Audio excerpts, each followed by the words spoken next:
guess I did. Yeah, you did. Okay. Yeah, everything should be gone Hard to now. resist. Emperor's New Groove. Yeah. So hard to resist Emperor's New Groove. Yeah.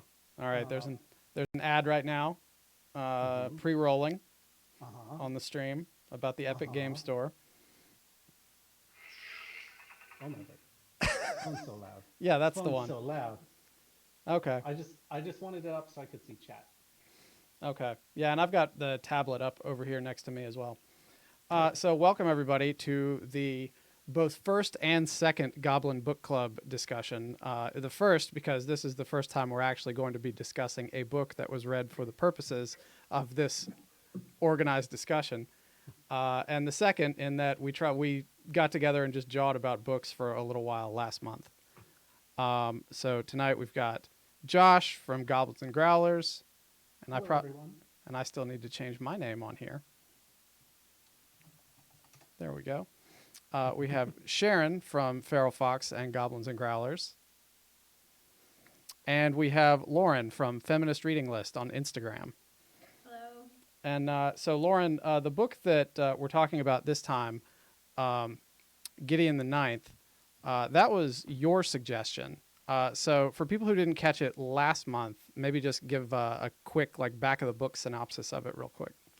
Sure. So, this is a dark space fantasy, all about every possible iteration of necromancer. Um, I guess I'll just do what I did last time and read the like 2-sentence tagline on the cover. Lesbian necromancers explore a haunted gothic palace in space. Decadent nobles vie to serve the deathless emperor. Skeleton. Yeah. To me, this felt like if somebody mashed up a description of Dune with like a 1930s like space Columbia serial or something like that. It was a weird description and it didn't really feel like it had any right to work. But like before we went live, I discussed the fact that I'm a terrible book club member and I haven't actually had a chance to finish the book yet. But what I had read was just fascinating. I really loved the tone and the style, and the imagery was very evocative. But everybody else can open it up and talk about it now. Lauren, if you want to lead it off. Sure.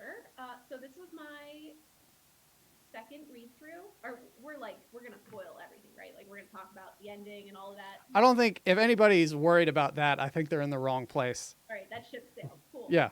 Yeah. I love the tone. So this was my second read through, and so I got to pick up some of the little like crumbs along the way because one thing that's sort of not apparent from the description is I think it's a little bit of a locked door mystery. There's a lot of like murder mystery elements, and they're all trapped on this planet in this like crumbling palace, and people start to die, and so like I really liked that murder mystery aspect, and I thought that the tone was like probably my favorite part of it because it's just like so modern. It's like I don't know. I was also like getting a couple of like sort of Hunger Games type vibes from like the setting, and then like some like Triwizard tournament type situations where it's representing like their house kind of. Yeah. That little bit of competitive thing going, but like the sort of narration and tone was just real great with the phrasing. Very enjoyable. Very irreverent. I think my favorite, it's pretty early in the book, but one of my favorite things that really establishes what tone all of this is going to be written in is the main character Gideon is describing an overly muscly man and describes it as he doesn't look healthy. He looks like lemons stuffed into a sack. and I'm like, oh my god, I'm I'm keeping that. I'm keeping that forever. Yeah. The Uh, Brandon, Yeah. it sounds like we might have some audio issues. That's what I'm working on. I think a lot of it is coming just from you all, because I've got audio capture sort of maxed out. Okay, well, let me see if I can turn my input audio up. I think I already turned mine up, but if I need to tweak it, let me know. I have turned my audio up. Am I now super loud?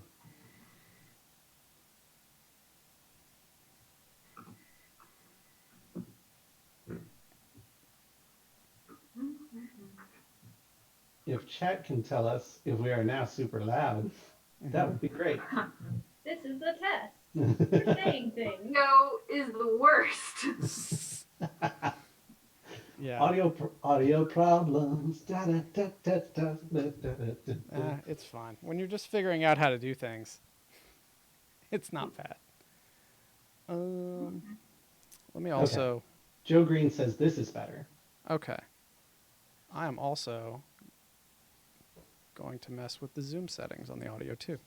Yeah, I've maxed my input volume, so if I'm not like blowing out speakers, then Yeah. we're probably So everybody good. got that nice look behind the curtain of me trying to do a display capture on a one-screen computer. That's All the way right. it goes. All right, well, let's see how this goes, and we'll mess with it some more if we have to. But anyways, sorry for the interruption. So what I had said is that I really liked how you get kind of the irreverent tone of the narration from Gideon's perspective when you get that description of, I think, wasn't it Protesilaus that she was talking about, the Cavalier of the Seventh, where it's like he's extremely muscular. He doesn't look healthy. He looks like lemons stuffed into a sack. Like, I loved that. I was like, this is beautiful and I'm keeping it forever. Yeah, the way they describe, the way the author describes like the human body and like a lot of the like necromancy stuff is like fairly grotesque in like a really atmospheric way. Like even when um somebody's like described as attract like Dulcina, like Septimus, I think I got her name. Yeah, like Yep. everything about the way she's described is like a weird mix of like attractive and like grotesque and it's sickly and it's very interesting. There was a lot of the book that was definitely like gross.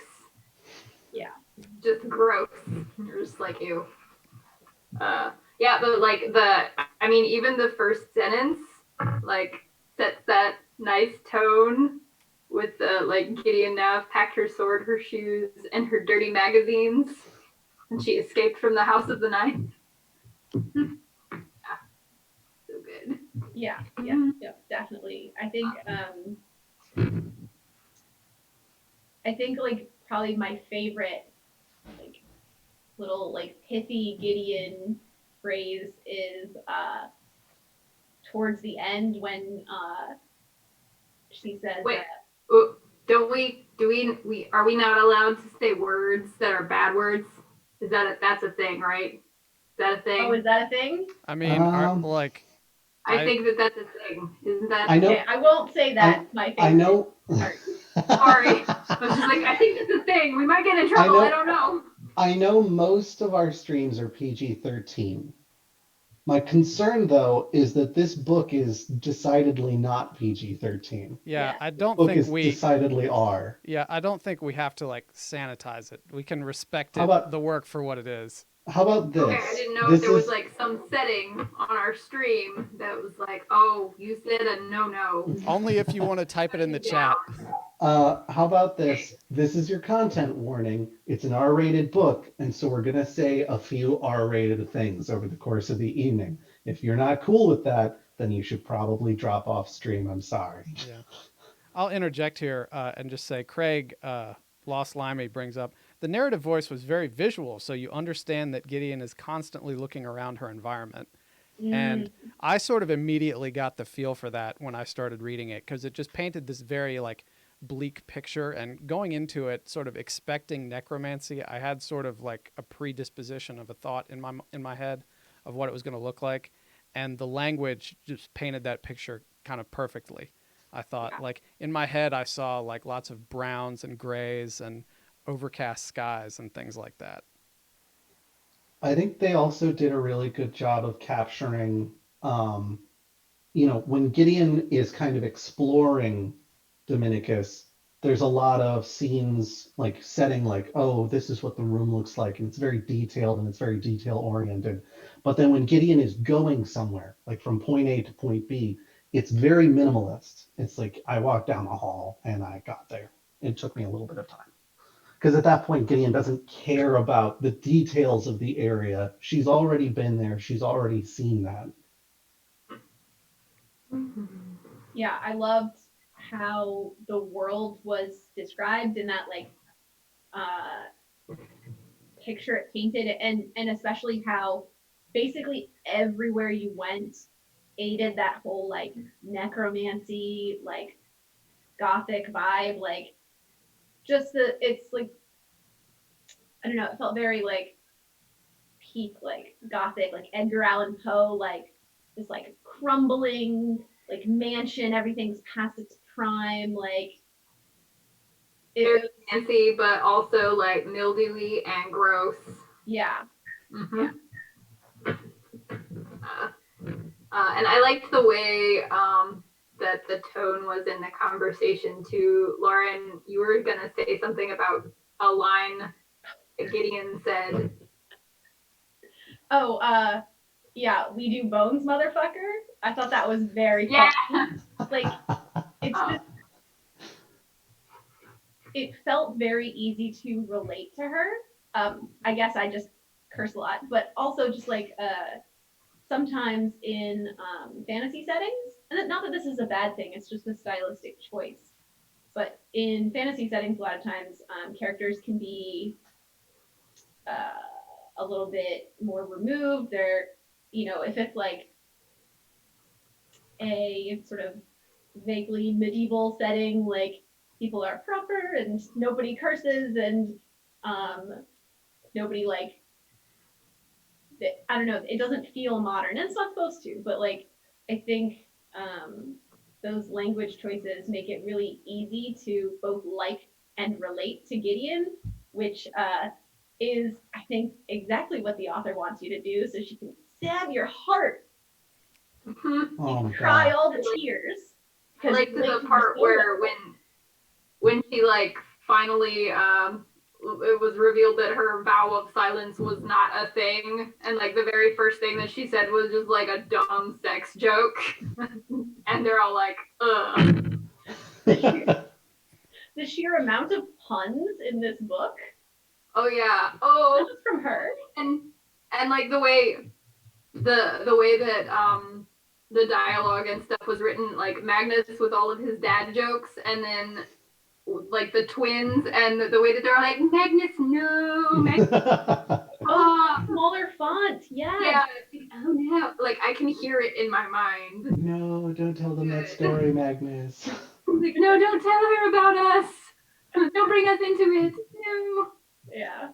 I think the point where I realized we were fairly heartily divorced from the concept of typical high fantasy storytelling was the Cavaliers duels, where she goes up against Magnus and they're like, "Wow, she's so fast. Oh, she's very impressive and powerful." And I'm like, here we go. We're gonna do the kind of classic tropish, and then she goes up against Nibirius, and it's very calculated the way that it's described, the combat kind of shifting and flowing, and then she gut punches. It's like, oh, okay, all right, okay. And then the second they're like, well, the fight was over, but very good, we appreciate that. I loved the dueling scenes, especially that first one, because up until then you basically just had to take like Gideon's word for how good she was, and you didn't actually see any combat. It was just like talked about, and so it felt so satisfying to finally get like a combat scene. There was a part of me that was a little worried based on like the way she had talked about her own fighting capability on the ninth planet. Um, there was part of me that was worried that like we were going to get into combat and she was going to be totally OP and just Mhm. like shred through everything almost effortlessly, and then everybody's like, "Wow, she's the best fighter anyone's ever seen." And instead, the way they handled it was to be like, she's good. She's not like crazy good. Yeah. Yeah, I liked reading all of the combat scenes for like those sorts of like details, and then also I kind of felt like, because I've met a lot of people who are fencers or are, you know, do some sort of like martial combat with a sword, that I'm like, oh, I know these people, and they all kind of have their own fighting style, and there's like the one who is like perfect technique and perfect form, and then there's like the one who's just like a natural athlete who's so good that, you know, it doesn't really matter what they're fighting with. And then like the one who's really good but is just like a little baby. She's new, but she's been fighting her whole life, and she's yeah, it's very good. And then like very good, but also just like the dad of the group with the dad jokes, and like helping the younger fighters who can, you know, probably beat his pants off, but, you know, just like, oh, you guys, hey. And then the military ones who are, you know, in their like military getup, and yeah, very good fighting scenes. Yeah, I feel like they worked in such a diversity of like approaches to um like fight, like sword fighting, I guess. I want to say violence, but that's not quite true. But like um with Camilla and her like sort of dual knife, like street fighting, like whirlwind approach, and you have like the really calculated, and then Gideon, who's more of like a smash everything. It was nice. I think it reflected the care and variety of the different types of like necromancy. I particularly enjoyed because I knew it was going to end up being a thing where Harrowhark and Gideon are fighting side by side. I was like, it's only, I don't know what exactly the situation is going to be, but it's only a matter of time before that happens. And then them having it, and Tamsin, the author, describing it as, well, of course we knew how to fight together because we had always been fighting. Oh, So That's beautiful. my heart. yeah, I that like where they really oh so I had read it. One of my two questions I wrote down in preparation uh was how did your feelings about Harrow, like her heart changed throughout the book? Because uh reading it a second time, like like I love her so much, and uh it was really different than reading it the first time where you're like what a jerk. But like a fun jerk, like a Draco Malfoy kind of a jerk, right? Where like, Mm-hmm. you know, fancy pants, good at everything, knows better, but is like endearing The to Tamsin. psychopath. Hmm? But kind of a psychopath where you're like, Yeah. not good. Yeah, definitely. And then like you're like, oh, maybe she's just a sad little goth kid. Woo. Yeah. I think some of the scenes, especially when she does the uh, like energy sucking challenge where she has to use Gideon's life force. Um, that was it was really sweet where you can see things start to turn and her start to like emotionally open up a little bit. It was good. I picked up on I think more of those like crumbs throughout. Well, hints. Hmm.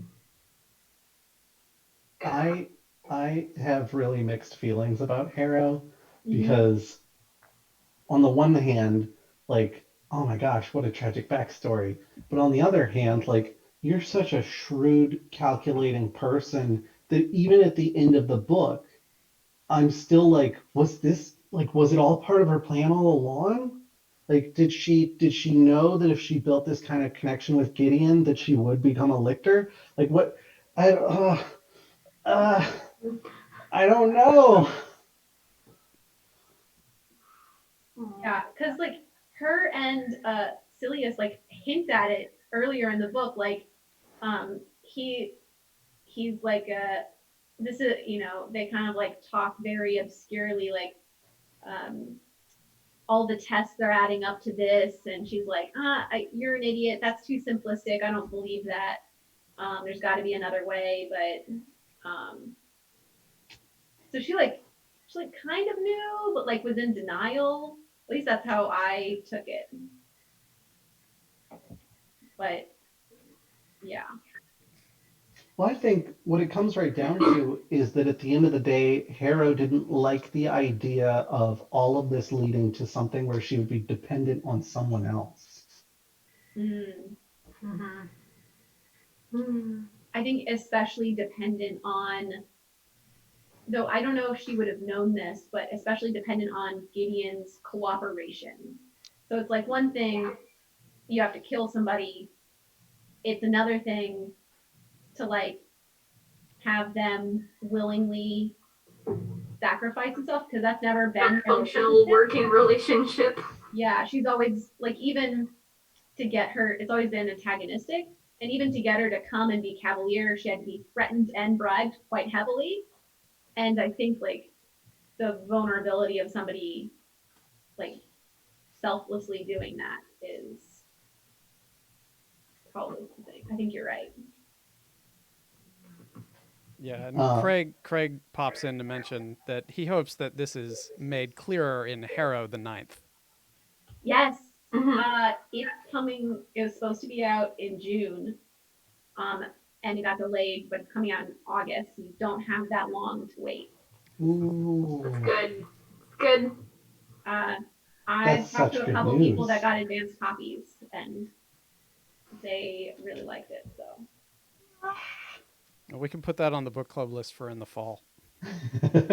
yeah. Oh, speaking of which, we had a conversation with Alex of Alpha Comics and Games since they were so kind as to put us on the list for being able to get the books that we pick for the book clubs. Um, and they were like, yeah, it was kind of tricky because there's a lot of like shipping delays and things like that that we can't always account for right now. And what they suggested, which we discussed, and I think is probably a really good plan, but we can discuss a little more here, is doing a month in advance. And so today we would select two books, both the book for next book club and the book for the book club after, because then Alpha can get those books in, and that gives everyone a little more time to read them. Um, and then every book club going forward, we would be selecting the book for not the following book club, but for the book club after, because we'd already have the next book club selected. I think that's really smart. Yeah. I was I was like, this should make actually everybody's lives easier, even if you're not getting your book at Alpha Comics and Games, because then you know what's coming up, so you can like devour the one book and then slowly work on the next one. Yeah, just Yeah. budgeting your time better. Yes, Yeah, and Brandon. like if you order, even if you're really good and you decide on the book today and you order it today, it might not arrive for like a week and a half, 2 weeks, and then you have a lot less time to read it for a lot of the busier people or slower readers or whatever. I tend to be a bit of a slower reader because I'm so details focused. I want to absorb everything. And so I'll frequently like if I'm reading through and I feel like I didn't get full comprehension, I'll reread a section two or three times just to be like, "Oh, okay, I get it." Um and I know some people are like really fast and really good comprehension, but it's just not me. It took me the full. I think I started a couple of days after Alpha got them in, so I think it took me like a full week and a half to get through the book basically, which is, I mean, it's over 400 pages, so I'm not feeling bad about that. But I am like, man, if I'd only had a week, I would have either had to be like, no, I've got to keep going, must finish book. Yeah. I tend to be a pretty fast reader, but I don't normally read to discuss things. So like I'll normally read and then finish it and then like write my thoughts down and then like move on pretty quickly to the next one. And so it was a little bit interesting, like trying to read and then also think about things to discuss and also like I don't know. I think next time I want to like read and take notes or maybe like if I come across like a cool passage, like a little sticky note in there, something like that. But yeah, extra Yeah, time. I think your note card was a really good idea just for jotting down like maybe 2 to 4 questions or just discussion points about it going forward. Because I'm sure everybody would have different things they would want to talk about. Mm-hmm. So many things I want to talk about. Talk about them. Well, That's why we're here. I didn't have a note, like a note card specifically. I just have a series of scribbles. um, but like one thing about all of the houses, like first I liked how everyone's names were reflective of their house number in some way. So great. And then I also liked the like representatives of each of their houses sort of represented the thing that that house was for. Like you know, at the beginning of the book, they have that like 2 is for discipline, heedless of trial, 3 for the gleam of it. Like all of that stuff like fits in with who those representatives were. And so like the yeah, I enjoyed that a lot on just like a little detailed level as I was going through. I was like, oh yeah, that makes sense for, you know, Magnus and Abigail or Jean Marie and Isaac, and yeah, very good. Yeah, it was really fun. Like a little fun little tidbit. I particularly enjoyed how the ninth is kind of treated as sort of an outcast by the rest of the houses. And Mm-hmm. at first you're like, well, is it because they're so far away and nobody really interacts with them that much? Like, what's going on here? And then you find out that it's because the ninth was never really meant to exist. The ninth was supposed to do a job and die. And when they didn't die, everybody was like, what the hell, man? Yeah. Um, I have a pure speculation question. Um, do you think the Undying Emperor is uh, a bad guy, a good guy, or a neutral guy? We only see like 3 sentences from him. Like it's like nothing. And like in my heart, I'm like, oh, bad guy, That's undying how I felt most of the book. emperor. Like, but other than Dulcina, the bad guy of the series, like he's only ever talked about lovingly, which I think is interesting because like my immediate like reaction is like bad guy, bad. But Yeah. I also wonder, when did everybody have like their moment about Dulcinea? Well, regarding Dulcinea, I had noticed pretty early in the book that something was weird because they were one of the shuttles that was held up in orbit. Because it's like, all right, so I get why the third house was held up in orbit because there's 3 of them, which haha, third house, and there winds up being 3 of them. That's hilarious. But the fact that the seventh house also got held up in orbit, I was like, well, that's weird. And so I had kind of an extra close eye on them in general. When Dulcinea shows up in the testing labs underground, and she's like, I think I figured this one out. So I'm just going to let you guys know how to do it as long as you'll give me access to one of the keys. I was like, this is fishy. You've sent your guy on all these like missions. Now you're down here. I don't know. Something's not quite adding up here. Like either you're super frail and you can't go on these missions, or you aren't and you can. And you've been just like playing that as a sort of like uh regarding the Emperor, given the all of like 1 minute of screen time he gets, I don't really have a good read on him. um, I don't think he's nearly as awesome as all the houses seem to make it sound like he is, being their god emperor. But I don't know. I have trouble with authority figures, so that might be part of that. I think the fact that one of his like closest disciples goes nuts and decides that she needs to kill him is probably pretty indicative that at the very least he hasn't always been as nice a dude as he is right now. Yeah. Yeah, and Craig chimes in saying that the Emperor came across as very neutral to him, but the other lictors seem a lot more suspicious. Yeah. I mean, we know what they had to do to ascend to lictorhood. We have no idea what Mr. God Emperor had to do. Well, Harrow made a point fairly early on that I think might actually be exactly how he ascended to God Emperorhood. She was talking about, well, it's probably a power source or something like that. Because if you were to siphon an entire planet dry, imagine the amount of power you would have. And I was like, Yeah. is that how he got that powerful? Yeah. No, Did that's he? got it.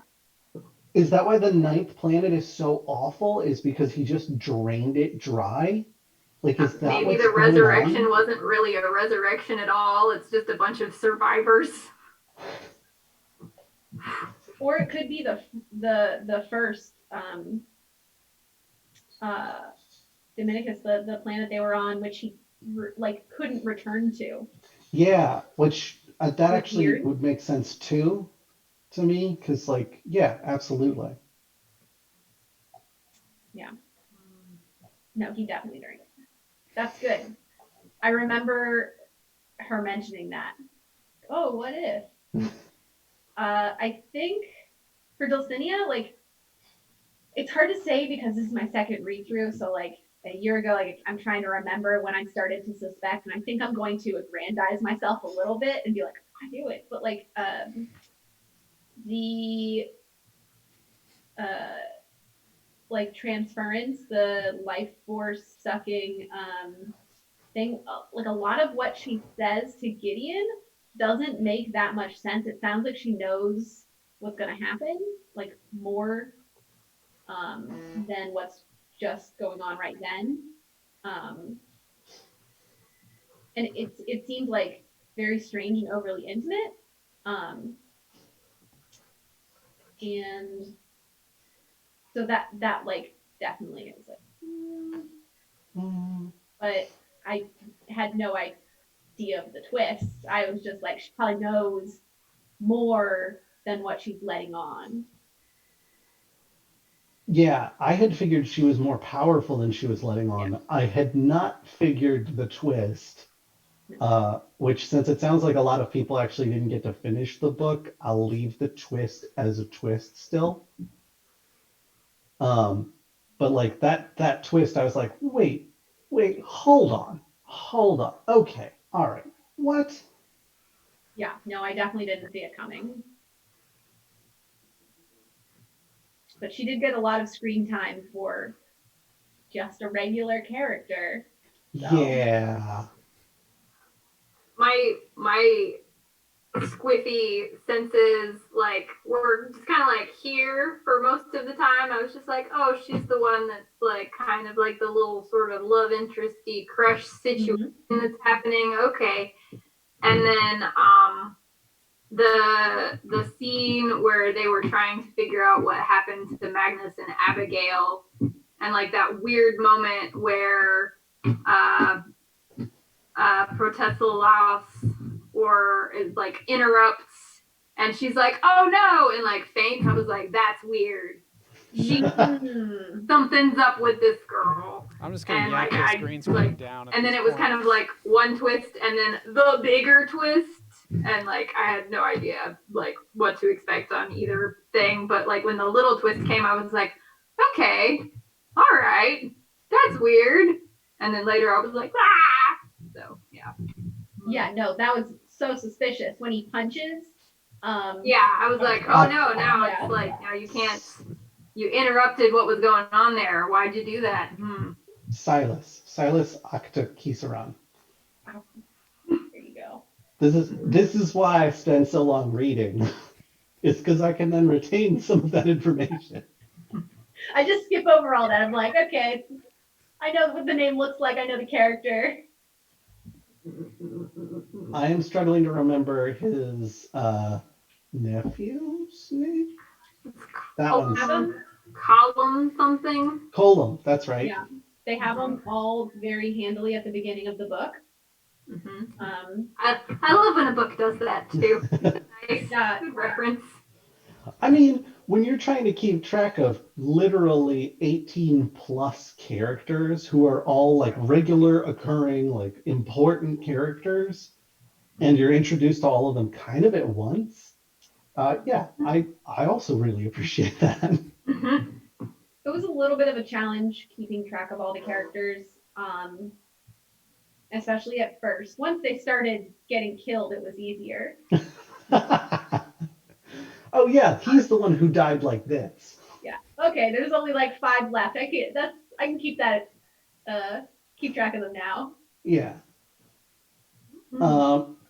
So Firestar BB jumped in with talking about when we were talking about the God Emperor draining a planet. She jumped in with, so he's Unicron? He's which Unicron from Transformers. I don't know anything about Transformers. I think Unicron's whole thing is draining the life force of planets to fuel his own. Yeah, Unicron is a planet-sized transformer. He's basically the Cybertronian like devil. Interesting. And then Lost Limey jumped in and said, I took him as a riff on the Emperor of Mankind from Warhammer 40,000, being sustained by souls, slurping up the dead souls as a snack to stay alive. And I know nothing about Warhammer. That does sound very in the vein of the story.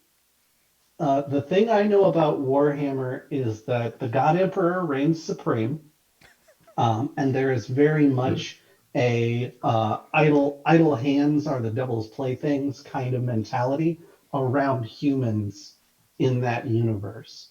And so it's a lot of like, oh, well, you should feel blessed to be going up on the front lines and giving your life in the name of the God Emperor. And then it's not, I can't even remember where like it's that revealed. With the cohort.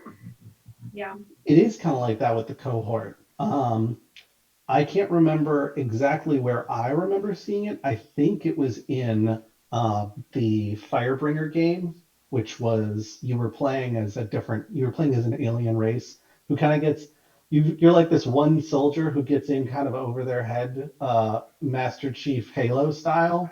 And one of the things you find out is that the God Emperor of Mankind is in fact just like has a huge battery of souls that just chills on whatever warship he's on so that he can just take a little sip from the tap anytime he needs a little vitalization energy. He's got a phylactery keg. Kind of, yeah. And it's distressing and troubling. And something tells me that's not the God Emperor's deal in the Gideon the Ninth verse. Yeah, I think because lictors don't need to do that. They like a fixed event. Permanent fusion. Yeah. So. It's kind of like with Harrow's parents too. Like one fixed event to have a result situation that is very sketchy. Yeah. Right. What's that? It's just I was like waiting for that explanation for such a long time, like because they mentioned early on it was just like, oh, there were like 200 kids, and then it was just Gideon and Harrow, and I was like, but what? Yeah. When are you going to explain that? I had half expected it to be something really horrifying, like, oh yeah, when they come of age, before they can enter adulthood, they have to go through these trials, and the trials are basically completely lethal. And so that's why only 2 kids survived. And it doesn't matter about the rest of them because we just raised them as the dead. Yeah. But like at the same time, I was like, well, that doesn't make a ton of sense because then where do you get like more kids from? Yeah. But I mean, they didn't really seem to have any, like, there weren't any young people at all on the Ninth. And that was one thing that I wouldn't say is really like a complaint about the book, but just sort of like like Gideon seemed like too cool and too savvy to like just have gotten that from a couple of comic books, which seems to be like her only reference to life outside of the Ninth. Like if she was born and raised in that hole on the Ninth, like, you know, it's a lot of fun, spunky character that kind of came out of somewhere that, you know, where'd she get that from? Yeah. Well, it almost makes you wonder what oh boy. I think I'm gonna butcher this name, but somebody correct me when I do. Aelgamar, her teacher, her swords teacher. Mm-hmm. Yeah, that's one of those names that I was just like, moving on. Aeglamar. Yeah, you see it and you're like, that's the name. That's the name. If I saw it again, I'd be like, oh yeah, that's Gideon's teacher. Yeah. But I feel like Eglamini. oh my gosh, Eglamine. Okay. Well, anyway, I feel like probably a lot of Gideon's influence comes from Eglamine because Eglamine was a soldier, right, at some point, and then has that leg injury on the front and comes back to the Ninth. So I imagine Eglamine knows all kinds of things about the outside world, and that's probably even where Gideon gets like the comic books, probably even the dirty mags from. Yeah. At least that was my theory. Yeah. There were a couple of like places that she could have like picked it up, but it just like her character is just so very strong that it was just interesting that she like considering her backstory.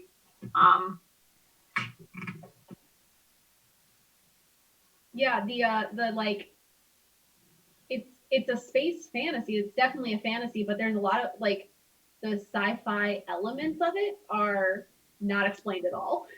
Like they go into such like loving detail on like the different types of necromancy and like the different schools of thought about it, and then nothing on the sci-fi, which is like kind of cool. But I definitely was like, is there the internet? Why are there no communications on this planet? There are spaceships, but not like food. No cell phones. I don't know. Well, it kind of makes me wonder if the reason why we get so little detail on those topics is because we're seeing things through the eyes of Gideon. Like That's maybe true. She probably has very little knowledge and like care about the technological workings of things, and like also I could definitely see in like that kind of world where you can make bone constructs to do your work for you, there wouldn't need to be robots or, you know, if you know, or advanced farming synthetic food techniques if you can just like raise skeletons to do it for you. It's very strange. Not like that I the need to imagery dig of the into, like, skeletons numbers. fishing off of the pier. They're Yeah. just standing there fishing. Just like, okay. I loved how in the narration for that scene, Gideon's like, well, of course this makes sense. It's still a little disturbing to see, but of course that's how it's working. Yeah. And when they're at the ninth, she mentions like snow turnips or something, like that the skeletons are like working out in the fields, like harvesting snow turnips or something along those lines. Yeah, and talking about like the weird vegetable that they would eat there, where like they would just like sauce the crap out of it and it was like mush, and that was really the only like fresh vegetable that she ate, and it was just like, yuck. Yeah, the nutrient paste. Yeah. Ugh. What a typical fighter kid. Ugh. But yeah, like the other things just sort of strange that she wouldn't have had. Like, I liked the sunglasses thing because she's using in the dark all the time, and so like being on Dominicus, it's like super bright all the time. Too bright in the House of Canaan, even with all of the terraces like shading it a little bit.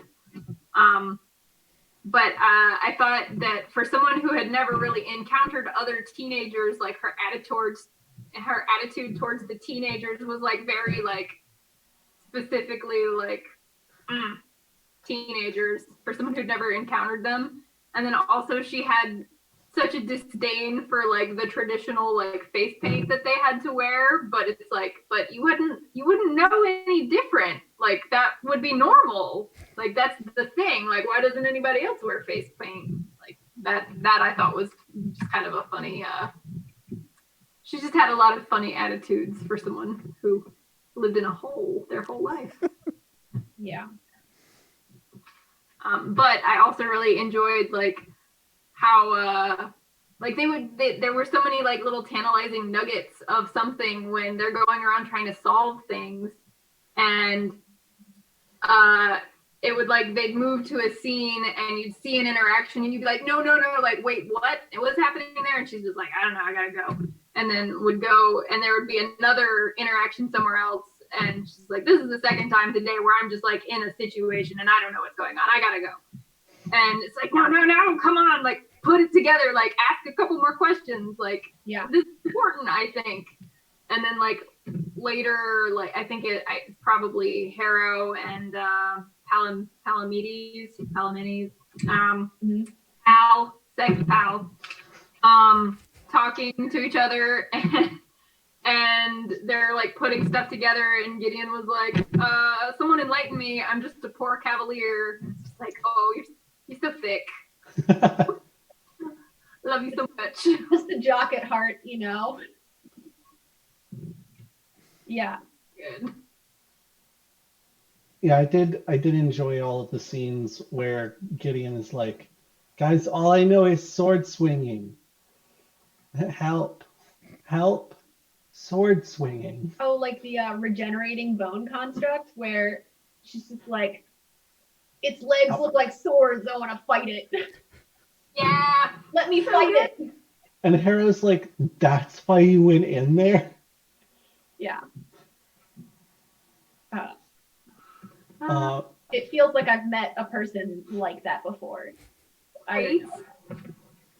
I really liked Palamides Sextus. I thought he was a really really interesting character and a good foil to Harrow. As far as like they're both like brilliant, but approach things like totally differently. Not even just like on a magic necromancy level, but like on like an approach to their relationship with their cavaliers and like their approach to problems and like the openness versus like hoarding all your knowledge and being suspicious. He was like I love that little sentence where they were trying, like the first scene where you see everybody trying to work together, and like they say like Palamides is like consulting with Harrow as he would a colleague that he'd worked with his whole life, and I'm like, what a nerd! Yay! Yeah. Yeah, and the glimpse of like the conversation that happens in his apartments, like in their like quarters, where they've blocked out all the windows because on their planet it's like so close to the star that like they don't have windows. I thought that was really neat. Yeah, like it's They're they're trying on to the protect it, make a little archive. they're Yeah. on like the ice cap or something like that of that planet, and so Yeah, like there's the no polar caps windows or something. because Yeah. it's totally dark outside, so there's no point in there being windows. It's Yeah. either like too bright or too dark, or yeah. Mm. Lost Limey said when we were talking earlier about how like necromancy kind of made it a little more low tech in some places, like farming. Lost Limey said dead bodies are an infinite resource compared to most fossil fuels. And in a manner of speaking, dead bodies are fossil fuels. They are a So, renewable resource. That's pretty funny. I have a question for the group at large, which is at what point did you start? Because I know when it was for me personally. At what point were you like, all right, Harrow and Gideon, now kiss, Right? kiss, just kiss.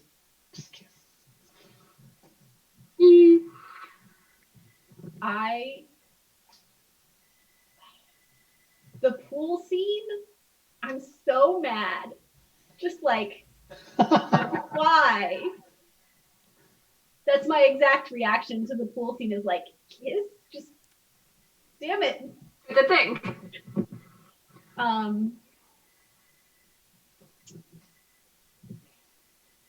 Probably how like which one was it? How protective I think Harrow was of Gideon after one of the trials. When she like half like dragged her up the stairs and was like, "You have to promise to me." Like, I was. That's when I was like, "Oh, maybe there's like a thing." It was after the siphoning trial. Yeah, I Because think that's like was where everything changed for me. Gideon's like super weak and freaking I think like Palamedes shows up like part way through them climbing back up and it's like, oh here, let us help you. Or no, it was Dulcinea was with them still and was like, let us help you. And Harrow's like, don't you touch my cavalier. Yeah. What about you, Sharon? It was probably somewhere around in there. I kind of more specifically remember where I was like, oh, maybe Harrow's not like a psychopath, and maybe like there's gonna be like, because I kind of went into it assuming that Gideon was gonna meet some cool lady and be like goodbye and like run off, and that's how the book would go. But then I was like, well, maybe it's Harrow, because she's like there was a line somewhere early on after they had started like working together like in a friendly ish way, where they had like a talk or something, and she was like, well, let's never talk like this again. And then like Harrow didn't say that they weren't never gonna talk like that again, and I was like, maybe I don't know. And then somewhere between there and the pool scene, I was definitely like, and then by the pool scene, I was like, pool scene, yeah. Yeah. Mm-hmm. I don't want to forestall any discussions or anything, but we're coming up on 8 o'clock, and I didn't know if you guys wanted to try and sort of wrap up with some final thoughts on this, so we still have some time to talk about what the next couple selections are going to be. All right, real quick. The point where I was like, y'all are gonna end up as like a romantic pair. I see it. I'm ready for it. Was right after they land on Dominicus, and freaking Gideon runs off to gently drape Dulcinea to the ground, and Harrow's like, meh, meh, Oh. hey, no, hey. That's my cavalier. She does Yeah, that. a little jealousy, twinges. That was a big, kind of thing. I was like, yes, good. And Gideon's there just like making a fool of herself in front of literally every single woman. Right? Yeah. Like the narration around Corona was just like it was so fun. Very Amazing. amusing. Yeah. So, final thoughts on Gideon the Ninth. Very enjoyable. Can't wait for Harrow the Ninth. Super fun. And so much like backstory that we didn't get, like Gideon. Who's the other Gideon? Right? I look forward to knowing these things. Yeah. Who's her mother? What's that whole storyline? Is she gonna have like in the next novel? Is like, are we gonna get any of Gideon's voice, or is it just gonna be Harrow? Like, what happened to her body? The body, like, all the bodies like disappeared on Dominicus. Like, there's so many questions left, but without too much of a cliffhanger. That's like, I was very satisfied with the ending, but left wanting more, which I think is like a fine line to walk. Yeah, that's kind of where I'm at. Like with the way everything concluded, I was like, how long do I need to wait for this next book? Because I definitely want to read this next book. Yeah. Which is an awesome place to be when you're finishing a story. Mm-hmm. But it wasn't so like deep and gnawing that I was unsatisfied. Mm-hmm. Like I feel like Tamsin really managed to pull the narrative together to a really conclusive point where you'd feel satisfied with the narrative, and then be like, but also. Yeah, little mystery. Yeah. There were I need to go back and reread it again. There are so many like little things that I'm like, what like there was the note that she had that had Gideon the name on her. And then there was when they were going through that like Camilla was going through like a 3-ring binder in one of those rooms, and there was a note like confirmed independently highlighted best option ask EJG yours Anastasia PS give me back my calipers, I need them. Just like what, like, are we going to learn any more about this? Is this tied into anything? There is a G there, but like, I don't know. Like, yeah, I look forward to having the world expand more, and maybe some of these gaps will be filled in. Definitely. So, having had our conclusions, well, Brandon, how do you feel about the book where you're at in it? I mean, like, I'm thoroughly enjoying it. It was just like, it wasn't a matter of me being bored with it. It was just like literally just having time to finish it. So probably in the next couple days, I'll get it wrapped up. But I'm like part of me was like, if I didn't do book club talk tonight, I could actually go and read more of the book. So yeah, I'm definitely looking forward to finishing it, and I will share individually, I guess, some thoughts once I'm finished. But I can already tell that I really am super invested in the author's writing style. It's that it hits that friction point for me of being like really good with language, but like we talked about earlier, also not being afraid to just throw out any pretense of sort of literary writing, and also just be like dropping F-bombs and stuff, because that's how people talk. Yeah. And it just becomes way more relatable. Like, a lot of people have problems with the new Star Trek that's out now because they actually talk like real human beings now and curse. But I think like we talked about, it just makes it way more relatable and easier to process. I think we all know that if it hadn't been for television censoring, that Captain Kirk would have absolutely cursed up a storm. Like, he would have been like the mouth of a sailor. Yeah, I can just see him like smacking the chair and cursing for sure. McCoy was always a hair's breadth away from cursing anyway, even in 1966. So, with that, what does everyone have for suggestions for not only this month, but next month? And I think what we should do is each of us suggest one thing, and then we'll pick our first, and then we'll pick our second, and that'll be next month and the month after. I am woefully unprepared, so I cede my suggestion to you guys. I have not had, other than some of the other ones that are maybe more sci-fi that I read a few years ago. And that's another thing I wanted to bring up too. It's like, I don't think we should be afraid to like talk about sci-fi books. I know we sort of conceived this as sort of like a fantasy book club, but I think it all falls under sort of the same nerd umbrella. So I'm not worried about that. Well, if we had been trying to keep it a fantasy book club, we probably should have skirted away from Gideon the Ninth, which is decidedly riding the middle line between sci-fi and fantasy as Definitely. if it were walking a tightrope. Definitely. Yeah. You did a very good job. It's right there. I read a little bit more sci-fi than I do fantasy. So, I mean, I love them both dearly, but I think I read a little bit more sci-fi. So, but I've dug up a couple of fantasy suggestions, but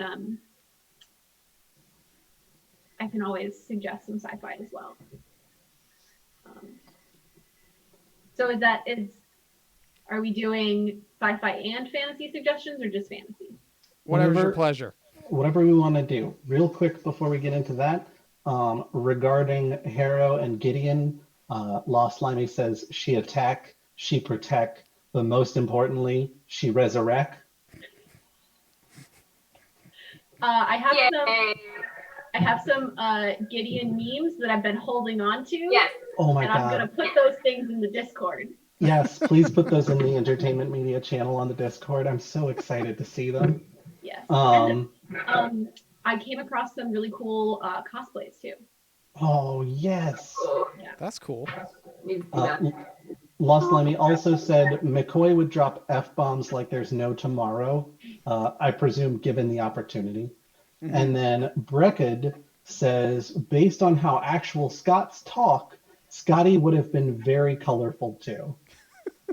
I'm sure. So we've got all of that to think about as we reminisce on Star Trek. So what do you have for us this month, Lauren?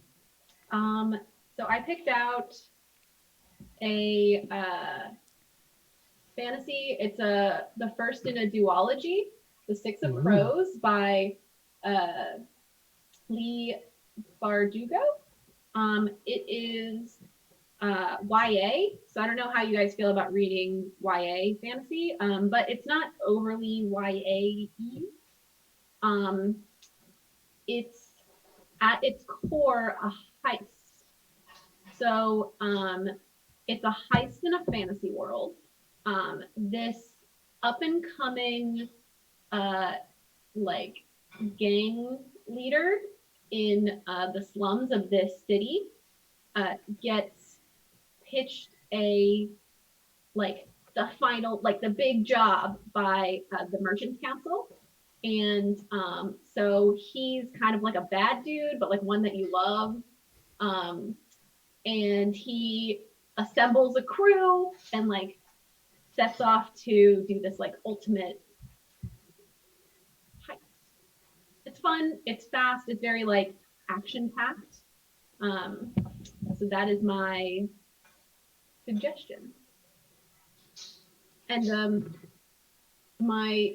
one of my favorite things about this is like the magic system is fun, but I think the like culture of the city that they come from is really fun because it's very capitalist and it's like woven into their religion and like contracts are sacred, but then it's also like they're Ferengi. Sort of, but like it's also skewering capitalism quite a bit, which like also the Ferengi did. But because like they talk a big talk about contracts being sacred and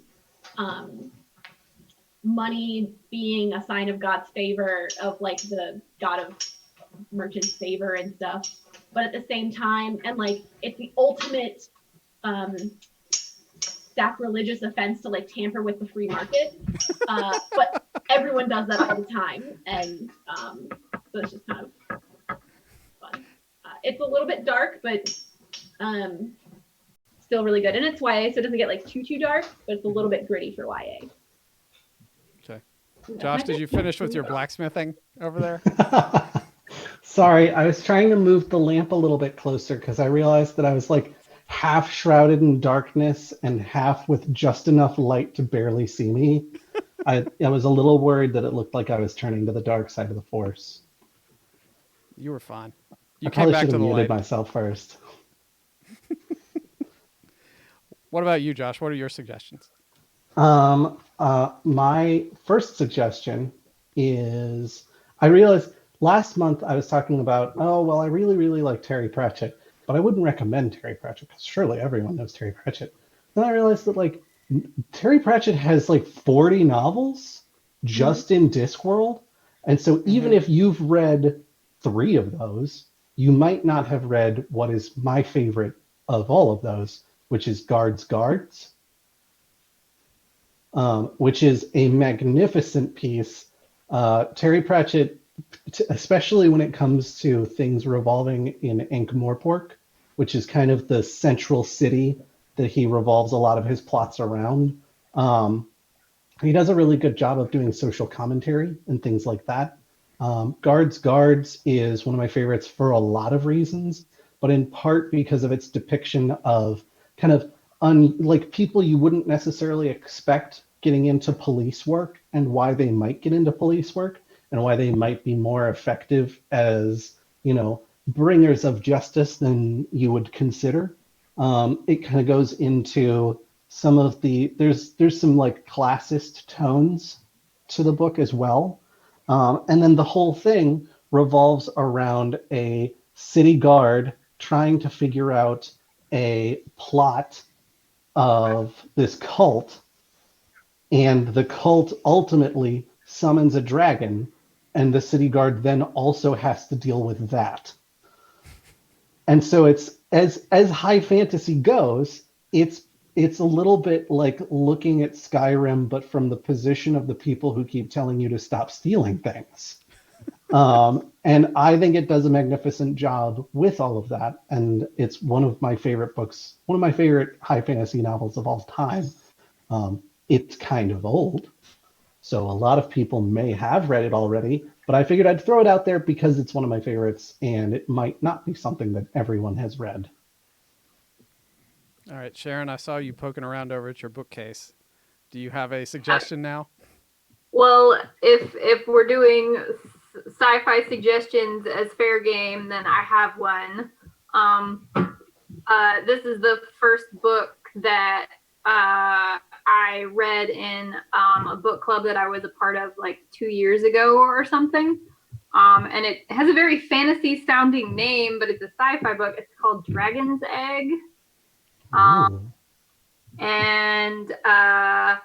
the back like little synopsis doesn't really do a particularly great job of summing it up. I don't think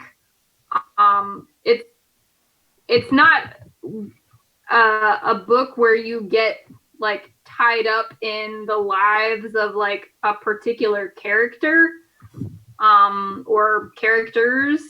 It's just like a really interesting like thinking about stuff book.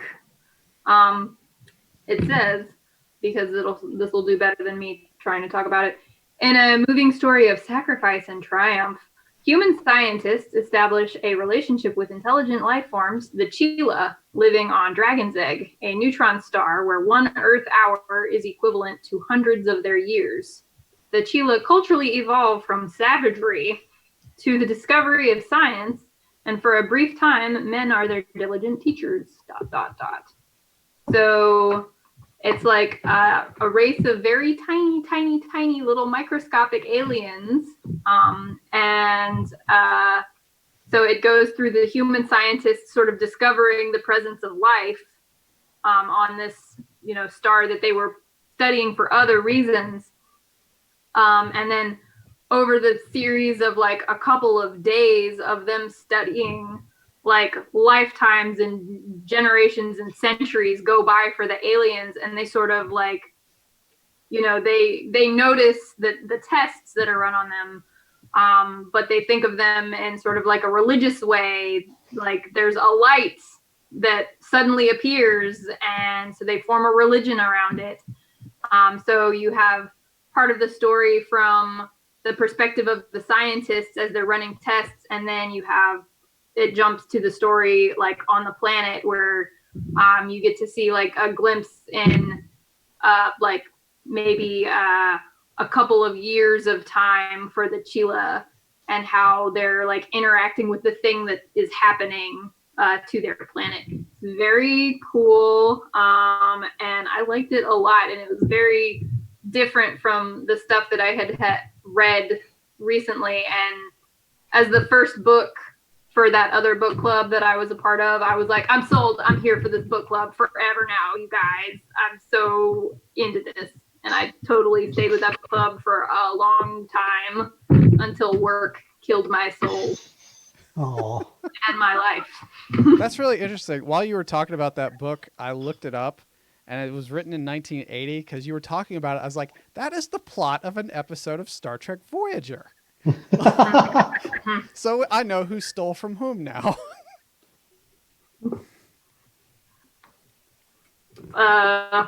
Robert L. Forward. Excellent. Brandon, do you have any suggestions for us this month? I do have a sci-fi suggestion. While I was over the last week or so thinking about what I might recommend tonight, and I kept going back to one book that I read like 20 years ago, Snow Crash by Neil Stephenson. And I don't know if anybody here is familiar with it. It was written in 92.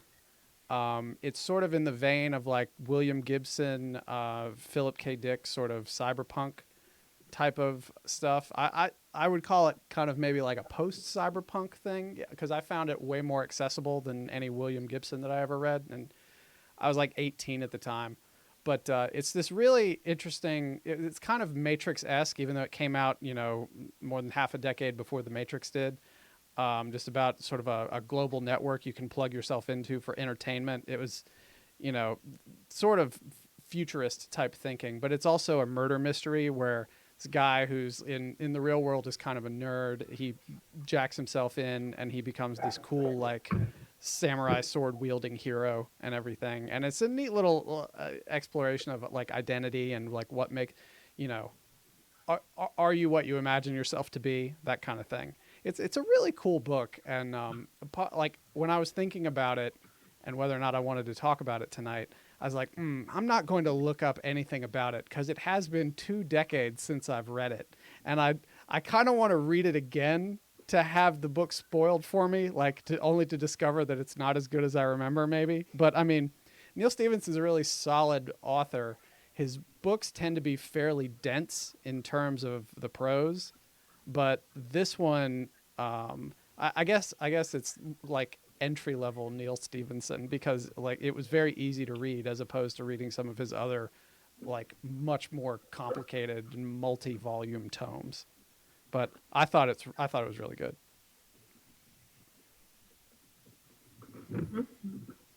Cool. And then Lauren, did you want to hold on to your second recommendation, or do you want to throw it out on the table and just see what people think? Let me just hold 1 second. Sure thing. While Lauren's doing that, I want to point out that Craig says that Star Trek Voyager actually got sued over stealing that plot from Robert Forward. Wow. I mean, Sharon was talking about it, and I was just like, wait a minute. I remember that after you brought it up, I was like, oh yeah, they did mention that when we were having our discussion about it. It was like, oh yeah, it was a Star Trek episode. But like, I had completely forgotten that because I hadn't seen the episode, so. Okay, I was torn between 2 different ones, but I think I'm gonna, so I haven't read this one yet. I've read The Six of Crows, but I haven't read this one. It's called the Nine Fox Gambit. and by Yoon Ha Lee. And I'm going to read the back because I haven't read it. So when Captain Kel Cheris of the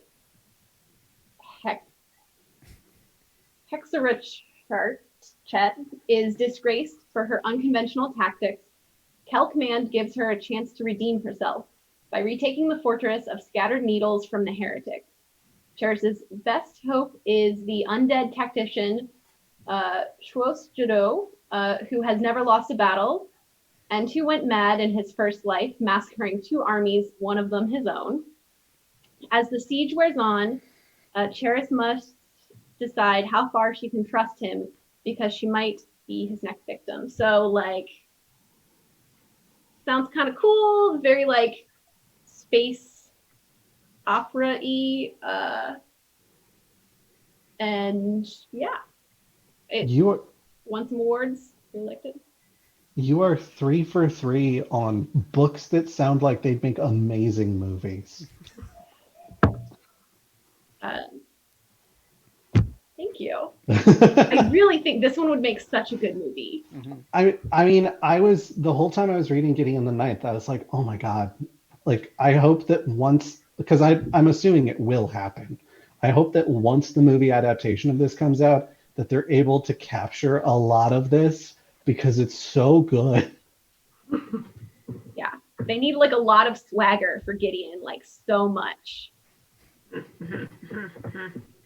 Oof. All right. I'm trying to think of like who would we cast as Gideon? Like, So folks in chat, I figure we should let y'all vote on this as well, since you will also be reading these books. I think I've got an idea of what my first and second choices are, but of course we'd love to hear from everybody else as well. While we wait for chat to roll up, does anybody else want to go through their picks? Go ahead, Josh. Okay. So I think for my number 1 pick, for my next month pick, I would really like to read that Six of Crows book because I'm really big on heist stories, and that sounds like heist plus, which can only be a good thing in my mind, especially since it's been a while since I read a really good heist story. And then for my second pick is Snow Crash, in part because it's a book that keeps being recommended to me, and I keep saying, yes, I will definitely read that. And then people go, okay, see that you do. And then I don't. I own a copy. There is a copy in my house at this very moment sitting 99% unread. So getting that would be amazing. Roll Saying Games suggested putting the titles in chat. Ooh. I guess Role Saying Games is not listening with sound. Everything that Josh said, but about guards. I own it. I have a copy right there. Like, it's a classic. Everyone recommends it and references it, and like, I like Terry Pratchett. I've read other books in Discworld. That's like supposed to be like the quintessential Discworld, and I just like haven't read it somehow. So it's been mocking me on my to read shelf. So that's my number 1 vote. Well, I'm not going to be any help, you guys, because they all sounded good to me, and I would be equally happy with any of the ones discussed. Six of Crows was like definitely on the list of like, I definitely do want to read that one. But as for the other 2, I can't be a tiebreaker. I'm sorry. Yeah, Chat's gonna have to make a decision. Brandon, you didn't read the book. You don't get to vote. Whatever. I got to make suggestions. I get to vote. I would say I'm interested in reading Six of Crows, and then I'm also definitely going to reread Snow Crash. So I would suggest everybody do that with me.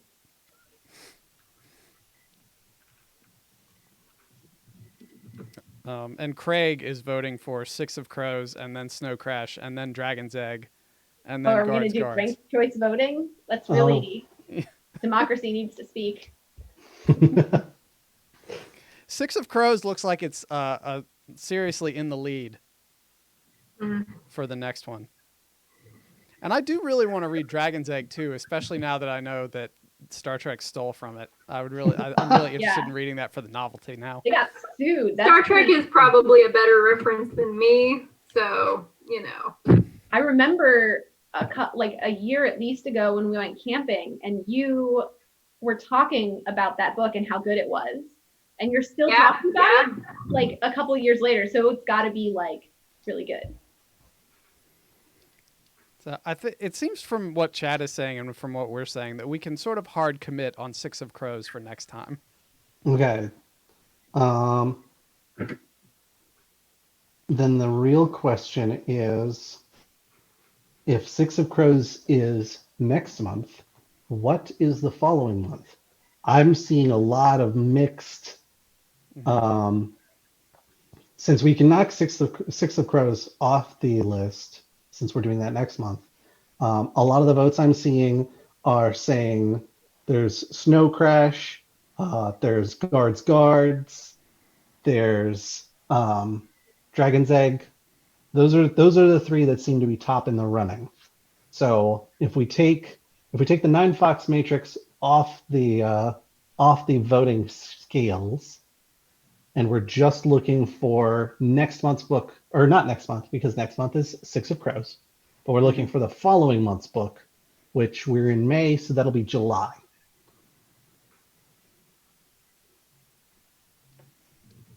I would mention that it might be nice at that point to do change up genre-wise and maybe do something a little more sci-fi. That's fair. You could do, since it's not for this immediate month, you could do take a week and do a poll or something on the Facebook, because I'm sure Goblins and Growlers has a Facebook page, right? Oh, you know what? That's true. Yeah.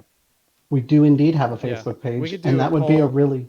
Yeah, we could do a poll on Facebook and, talk to people in Discord too. Because I'll tell you, what I was about to do was start writing down people's second choices and their names to see how to tally the votes in a Google sheet. And that was going to take time and be a lot of effort. Facebook poll. Facebook poll it is. So everybody who wants to vote on what July's book is going to be, check us out on facebook.com. Is that /Goblins Growlers or Goblins and Growlers, Brandon? No, that's one of the ones we got right. It's Goblins and Growlers. So facebook.com /Goblins and Growlers. All right. Well, I hope think you this guys was like Six of Crows. Yeah, I think this is a very productive meeting. I'm really excited to read Six of Crows. I will. Well, Bree is on chat right now, so I know Bree already knows that we want to get Six of Crows. I'll let Alex know as well, and then both of the heads of Alpha Comics and Games will know what next month's book is. And then we'll get the Facebook poll up probably in the next couple of days, and then people can vote for a week, and then we'll know what July's book is as well.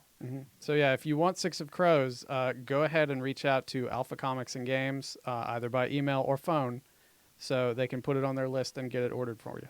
Heck yeah. So Six of Crows, since you've already read it, Lauren, is it also going to be R-rated?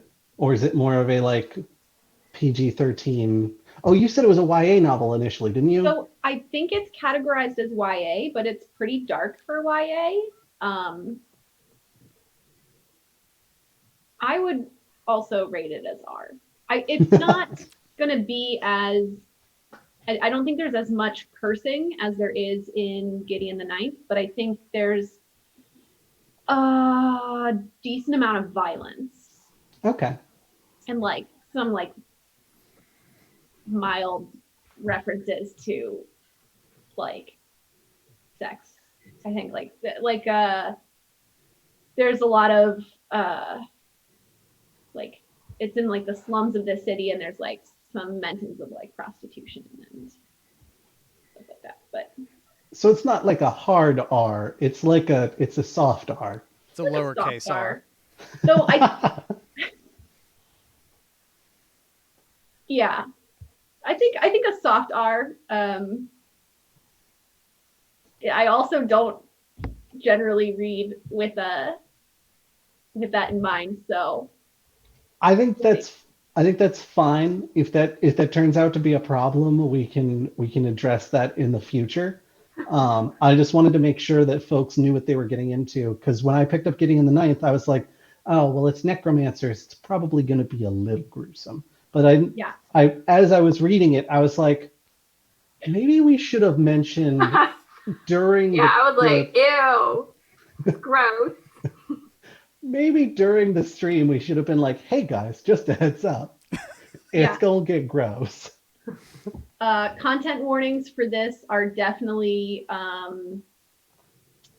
lots of violence, moderate cursing, moderate sexual situations, and mentions of assault, like sexual assault, but not anything explicit or like on screen. So that would be my content warning. Hopefully I remembered everything. I appreciate everything you've given us to work off of.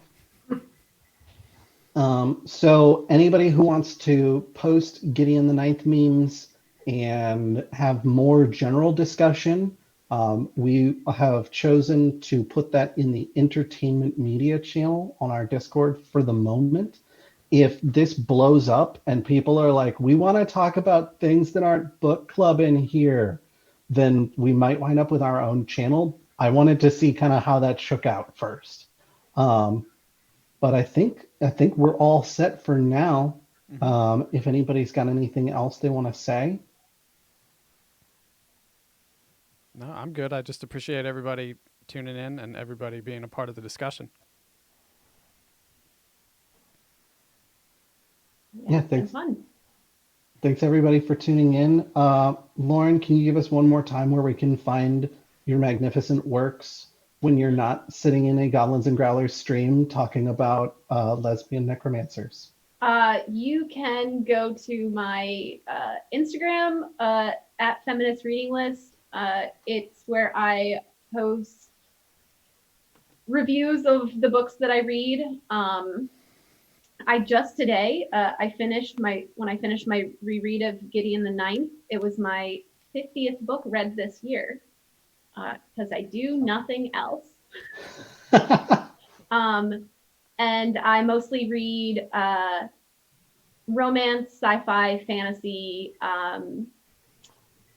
and a lot of queer stories. So if you're interested in those, if you want to know more about that, especially with Pride coming up, I'll be doing a like Own Voices like queer month of books. So follow me. That kicks butt. Awesome. Yeah, thank you everybody for tuning in. Check out that poll on facebook.com/goblins and growlers. Almost got it wrong, but I corrected myself. And check us out. We'll be streaming games. Brandon will be playing more Oblivion. Yeah, on unless I can Wednesday. come up with something more interesting for myself If in the next like 24 hours. if you want Brandon to come up with something more interesting for himself, pester him on either the Discord or Facebook. And we are not doing a Thursday night gaming stream because this week is DMMD. If you'd like to learn more about running your own Dungeons and Dragons games, tune in to Alpha Comics and Games Facebook page, where we'll be doing a Facebook Live with Alex, myself, and the lovely sound guy Gabe, talking about, you know what? I've actually forgotten what the topic is. Isn't this one month. tools, like DM's tools? That sounds correct. Their Facebook events page will know for sure. And then Saturday will be Alon and the very large, very diverse crew that he's put together for Morkborg, which is a death metal tabletop RPG. That's in the afternoon as opposed to the rest of these, which will be in the evening. So check all of those things out because all of them are magnificent and a ton of fun, and I love all of them dearly. All right. Well, thank you, everybody. And we will make sure to follow, if you don't already, this event on the Facebook page. We're going to change the day of the week for next month. We've been doing these on Mondays, but we're going to switch it over to Tuesdays. That's not reflected just yet, but I'm going to change it tonight. So pay attention, please. But otherwise, thanks, everybody. Thanks to the three of you for joining in. We'll send a welfare call to check on Phil to find out what happened to him. Hopefully he's not pinned under a house again. But everybody have a great night, and thanks for tuning in. Take care, y'all. Bye, guys.